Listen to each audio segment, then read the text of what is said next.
Coucou, c'est le week-end et j'ai envie en ce moment de te partager un petit peu tout ce que je lis, tout ce que j'apprends sur l'accouchement parce que ça va te donner des idées de livres extraordinaires à lire et ça va surtout t'ouvrir l'esprit à certaines choses. Aujourd'hui, alors je ne sais pas si à l'écran du coup il sera dans le bon sens ou pas, je vais te lire un extrait de Patrick Van Herzel, Maître au monde, enquête sur les mystères de la naissance. Ce livre-là, je l'avais lu pour ma première grossesse. Et j'avais trouvé ça assez sympa, d'autant que c'est écrit par un homme, donc du coup c'était original. Je mets mes lunettes, je t'interdis de te moquer de mes lunettes, ok?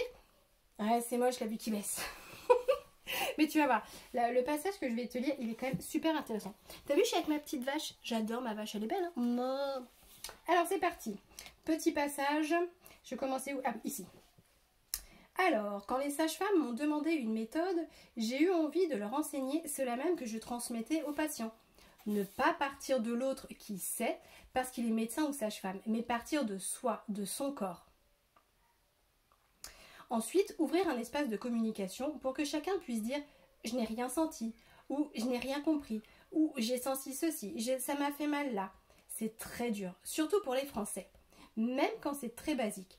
Faire un dessin, un geste, adopter une respiration, beaucoup de nos compatriotes éprouvent une immense difficulté. J'ai passé mon enfance en Allemagne et j'avais été frappée en revenant ici de découvrir que les Français ne réagissaient pas du tout comme les Allemands qui sont vraiment profondément écologiques physiquement, existentiellement. Ils disent les choses comme elles sont. Un point c'est tout. Alors que les Français tournent autour du pot avant d'en venir au fait. J'ai réalisé ensuite, en suivant mes études de sage-femme en France, que l'enseignement français, contrairement à sa réputation, est beaucoup plus autoritaire que l'allemand. Nos professeurs disaient carrément « Tais-toi, moi je sais et je t'apprends ce que tu dois savoir et savoir faire avec les patientes. »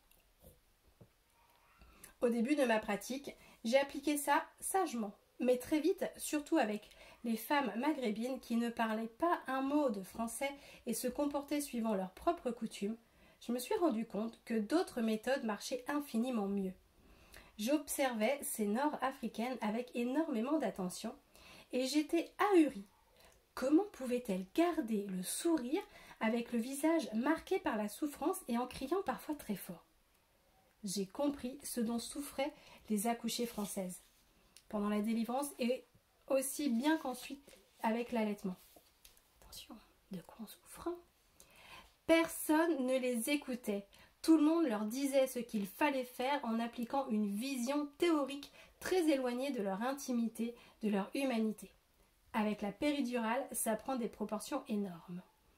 Bref, je propose essentiellement une expérience physique et une aide pour apprendre à exprimer ce que l'on ressent. Les gens sont tellement peu habitués à le faire. Ils disent « c'est comme ma femme a dit hein, » ou « je pense comme mon mari ». Ils n'osent pas. Vraiment, la culture française n'aide pas à ça. C'est fou quand même. J'adore ce livre. Donc je ne sais plus en quelle année il a été écrit. Bon, moi ça fait déjà, mon grand va avoir 10 ans. Enfin bref.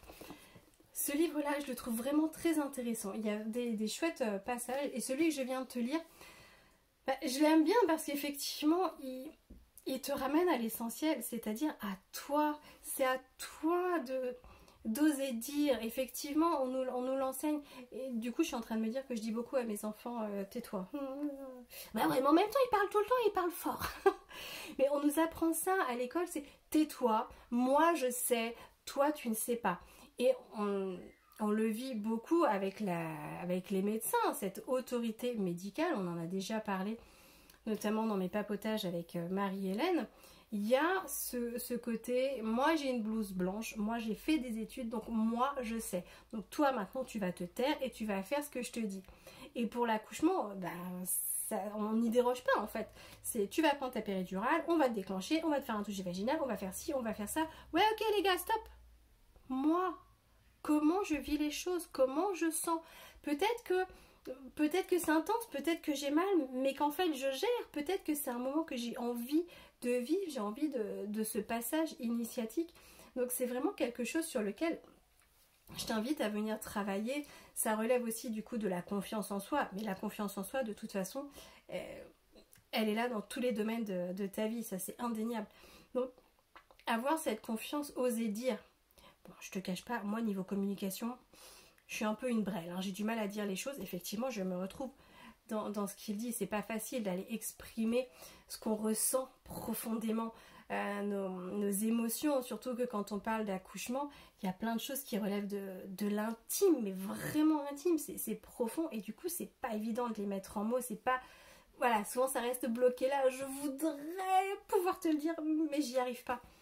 Donc voilà, travaille cette libération de la parole, cette confiance en toi, et puis apprends tes ressentis. C'est quelque chose qu'on travaille beaucoup en sophrologie, justement, puisqu'on est dans une société où tout se passe soit dans la tête, soit dans le corps. On n'arrive pas à faire le lien entre les deux, et du coup on est plutôt là-haut à ruminer, à anticiper, à programmer, à réfléchir, à avoir peur, ou oui, à avoir peur, et du coup on n'écoute pas ce qui se passe dans le corps. Donc en sophro, c'est ça qu'on fait, des exercices pour, tiens, si je lève le bras, c'est pas pour me muscler, mais ah ouais, ok, je sens que, ah ouais, tiens, là ça tire un petit peu, ah tiens, là j'ai des fourmis dans les mains. Se remettre à l'écoute du corps. Et le jour de la naissance, ça va être extraordinaire, parce que la douleur, elle est là pour te guider, en fait. Elle est là pour te dire, tiens, là vas-y, ça coince un peu, essaie de bouger. Ah tiens, vas-y, respire. Donc vraiment, voilà, ce petit passage, j'espère qu'il t'a plu, j'espère qu'il te donne envie de lire ce livre. Alors, attends, j'espère qu'il sera vraiment dans le bon sens, parce qu'il y a des fois, du coup, ça tourne l'image. Bon, je te noterai le nom dans la description. Voilà, c'était ma petite vidéo du week-end. Demain, je te relis un passage. Et puis, dis-moi dans les commentaires si tu aimes quand je te lis des livres. Moi, je trouve ça chouette. En même temps, je suis une amoureuse de la lecture. J'ai des bouquins partout. Je crois que je suis en train d'en lire. Alors, attends, il y en a combien sur la table de chevet? 1, 2, 3, 4. J'ai 4 bouquins en cours. C'est n'importe quoi. Donc voilà, je t'embrasse bien fort. En tout cas, prends soin de toi. Je te dis à demain pour une autre lecture. Et à très bientôt. Ah oui, bon, bien évidemment, je te fais le truc classique, hein. Tu commentes, tu likes, tu t'abonnes, tu partages, tu actives la petite cloche. Et puis, ben, voilà, si tu as envie de nous rejoindre, en bas, il y a les réseaux sociaux, il y a ma page Facebook où je te partage pas mal de choses. Tu vas pouvoir rejoindre les groupes privés. Et puis, si tu as envie d'un vrai accompagnement ensemble, entre femmes, pas forcément au même terme, où on se retrouve 2 fois par semaine en live pour discuter, pour se booster. Je suis là pour toi, je suis ta copine de grossesse, de cheminement. Je suis pas l'experte en blouse blanche qui va te dire tais-toi et fais ça. Non, moi j'ai 2 images. J'ai soit celui qui est à la montagne, tu sais, quand tu commences à fatiguer, il est juste un pas devant toi et puis il va t'aider à monter sur ce rocher, il va te tirer comme ça, allez viens, pour t'emmener avec moi. Ou alors l'autre image aussi, c'est celle du parent qui apprend à faire du vélo à son enfant. Je suis derrière, tu vois, j'ai ma main dans ton dos, je te dis allez vas-y, t'inquiète, tu peux y aller, vas-y, je te donne l'élan pour que tu voles de tes propres ailes et puis que tu puisses aller très très loin, vivre des accouchements encore plus merveilleux que ceux que moi j'ai vécu.